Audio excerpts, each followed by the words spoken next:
Sejak hari itu, Bu Sari dikucilkan. Tak ada lagi yang menyapanya. Anak-anaknya diejek teman-temannya. Suaminya menunduk malu setiap keluar rumah. Rumah yang dulu ramai tawa kini dipenuhi isak dan keheningan. Namun azab belum berhenti.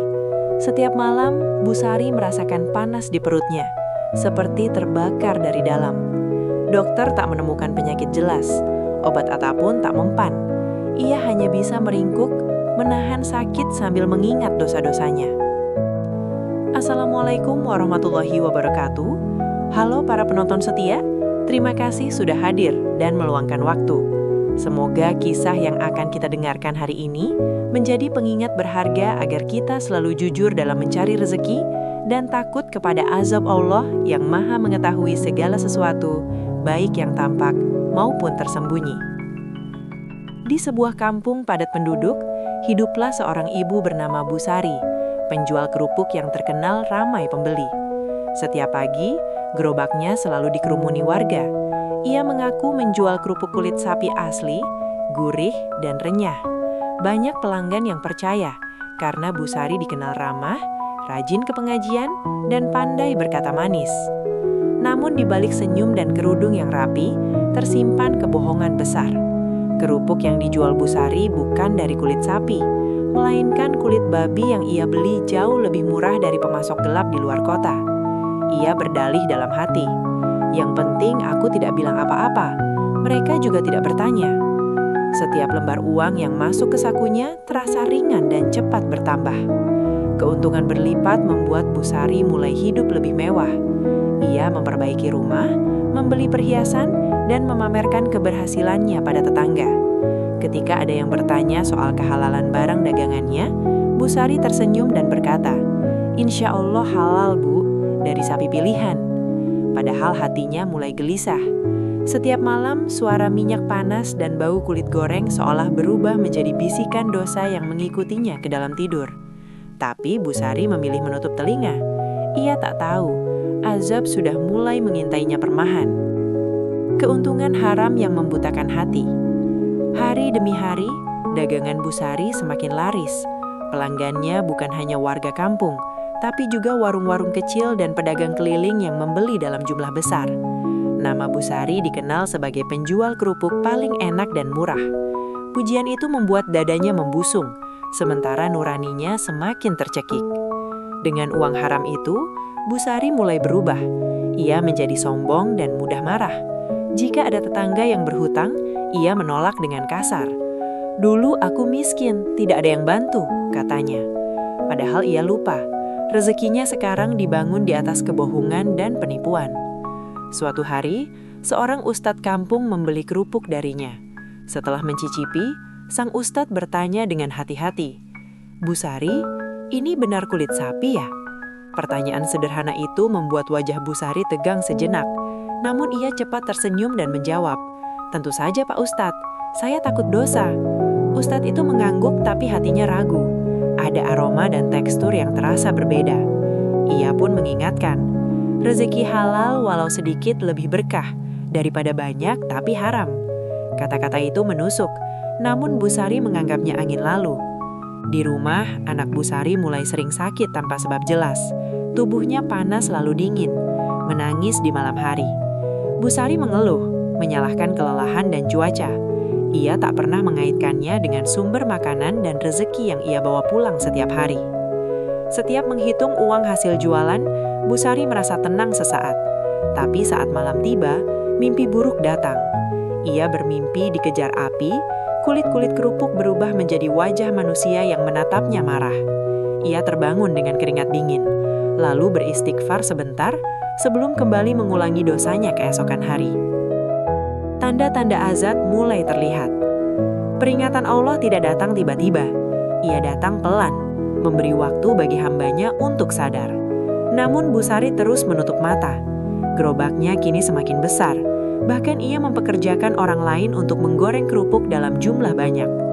Suatu pagi, minyak panas di wajan besar tiba-tiba meletup hebat. Minyak mencurat mengenai tangan Bu Sari, membuat kulitnya melepuh dan perih. Ia menjerit kesakitan. Tetangga menolong dan membawanya ke puskesmas. Dokter berkata lukanya cukup parah dan harus dirawat. Selama beberapa hari tidak berjualan, Busari gelisah, bukan karena sakitnya, tapi karena takut kehilangan pelanggan dan pemasukan. Dalam hati ia mengeluh, kenapa musibah datang saat usahaku sedang naik? Di rumah suasana semakin tak tenang. Anak-anaknya sering bertengkar, suaminya mulai murung, dan rezeki sampingan suaminya macet. Uang yang biasanya terasa cukup, kini cepat habis untuk biaya berobat dan kebutuhan tak terduga. Suatu malam, Busari bermimpi didatangi seorang wanita berpakaian hitam. Wajahnya terbakar sambil berkata, "Kau menipu banyak orang. Makanan haram yang kau jual menjadi darah daging mereka." Busari terbangun sambil menangis. Jantungnya berdebar keras. Ia sempat berniat berhenti. Namun keesokan paginya saat melihat stok kulit babi murah dari pemasok datang, niat itu runtuh. Nanti saja bertaubatnya, gumamnya. Tanpa disadari, satu demi satu pelanggan mulai mengeluh. Ada yang sakit perut, ada yang muntah, bahkan ada yang bersumpah tak akan membeli lagi. Isu mulai beredar pelan, seperti api kecil yang siap membesar. Busari masih tertawa, tak sadar badai besar sudah sangat dekat. Kebohongan mulai terbongkar. Isu tentang kerupuk Busari akhirnya sampai ke telinga warga luar kampung. Seorang pembeli dari kota yang paham betul perbedaan kulit sapi dan babi merasa curiga sejak gigitan pertama. Ia diam-diam membawa sampel kerupuk itu untuk diuji. Beberapa hari kemudian, kabar mengejutkan menyebar. Kerupuk yang dijual Busari positif berasal dari kulit babi. Berita itu menyambar seperti petir di siang bolong. Warga kampung gempar. Mereka merasa dikhianati, apalagi sebagian besar adalah muslim yang sangat menjaga kehalalan makanan. Gerobak Busari didatangi massa, teriakan dan makian terdengar. "Kau menipu kami, kau beri kami makanan haram." Busari gemetar, tubuhnya lemas. Ia mencoba menyangkal, tapi bukti sudah ada. Wajahnya pucat, mulutnya tak mampu berkata apa-apa. Aparat datang untuk menenangkan situasi. Dagangan Busari disita. Ia dipanggil untuk dimintai keterangan. Di hadapan warga dan tokoh kampung, Busari akhirnya mengaku. Tangisnya pecah, namun penyesalan itu datang terlambat. Sejak hari itu, Busari dikucilkan. Tak ada lagi yang menyapanya. Anak-anaknya diejek teman-temannya. Suaminya menunduk malu setiap keluar rumah. Rumah yang dulu ramai tawa, kini dipenuhi isak dan keheningan. Namun azab belum berhenti. Setiap malam, Busari merasakan panas di perutnya, seperti terbakar dari dalam. Dokter tak menemukan penyakit jelas, obat apapun tak mempan. Ia hanya bisa meringkuk, menahan sakit sambil mengingat dosa-dosanya. Kini Busari sadar, uang yang dulu dibanggakan tak mampu membeli ketenangan, apalagi menghindarkan dirinya dari murka Allah. Azab yang menghancurkan tubuh dan jiwa. Sakit yang diderita Busari semakin parah. Ia sering pingsan, tubuhnya kurus, wajahnya menghitam seperti terbakar. Setiap kali makan, ia muntah. Setiap kali tidur, mimpi buruk datang silih berganti. Dalam mimpinya, Busari berada di lautan minyak panas. Kulit-kulit kerupuk mengelilinginya, berubah menjadi belenggu yang membakar. Ia berteriak meminta ampun, tapi suaranya tenggelam dalam jeritan orang-orang yang pernah ia tipu. Di dunia nyata, hidupnya pun runtuh. Suaminya jatuh sakit karena stres. Harta yang tersisa habis untuk biaya pengobatan. Rumahnya terancam dijual. Tetangga yang dulu iri, kini hanya memandang dengan iba. Busari sering meracau, mengaku melihat bayangan hitam di sudut rumah. Ia merasa diawasi setiap saat. "Aku salah," ucapnya berulang-ulang. Seorang ustadz akhirnya datang menjenguk. Dengan lembut ia berkata, "Pintu taubat selalu terbuka, Bu, tapi taubat harus sungguh-sungguh. Akui kesalahan, minta maaf pada manusia, dan mohon ampun pada Allah." Busari menangis terseduh. Untuk pertama kalinya, ia merasa benar-benar hancur, bukan karena miskin, tapi karena kehilangan keberkahan hidup. Ia menyesal telah menukar kejujuran dengan keuntungan sesaat. Namun tubuhnya sudah terlalu lemah.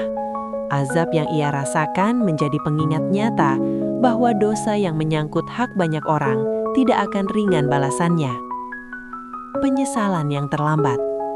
Dengan sisa tenaga, Busari meminta keluarganya mengumpulkan warga kampung. Di hadapan mereka, ia bersujud, menangis, dan meminta maaf. "Saya telah berdosa besar. Saya menipu kalian semua. Maafkan saya," katanya terbata-bata. Sebagian warga memaafkan, sebagian lain masih menyimpan luka. Namun semua sepakat, perbuatan Busari menjadi pelajaran pahit bagi kampung itu. Busari mulai banyak beristighfar. Bibirnya tak henti menyebut nama Allah. Ia berjanji, jika diberi umur panjang, ia akan menebus kesalahan dengan kebaikan. Tapi ajal dan azab adalah hak Allah. Sakitnya kian menjadi. Suatu malam, Busari merasakan panas luar biasa di dadanya. Nafasnya tersengal.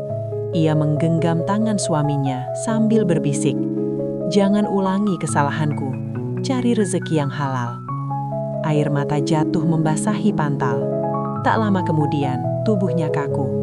Busari menghembuskan nafas terakhir dalam keadaan penuh penyesalan. Setelah kepergian Busari meninggalkan duka dan pelajaran mendalam. Warga kampung ramai membicarakan kisah hidupnya. Gerobaknya dibiarkan berkarat, menjadi saksi bisu kebohongan yang pernah terjadi. Anak-anaknya tumbuh dengan luka batin, namun mereka bertekad hidup jujur agar dosa sang ibu tidak terulang. Suaminya mulai bekerja sederhana, memilih rezeki kecil tapi halal.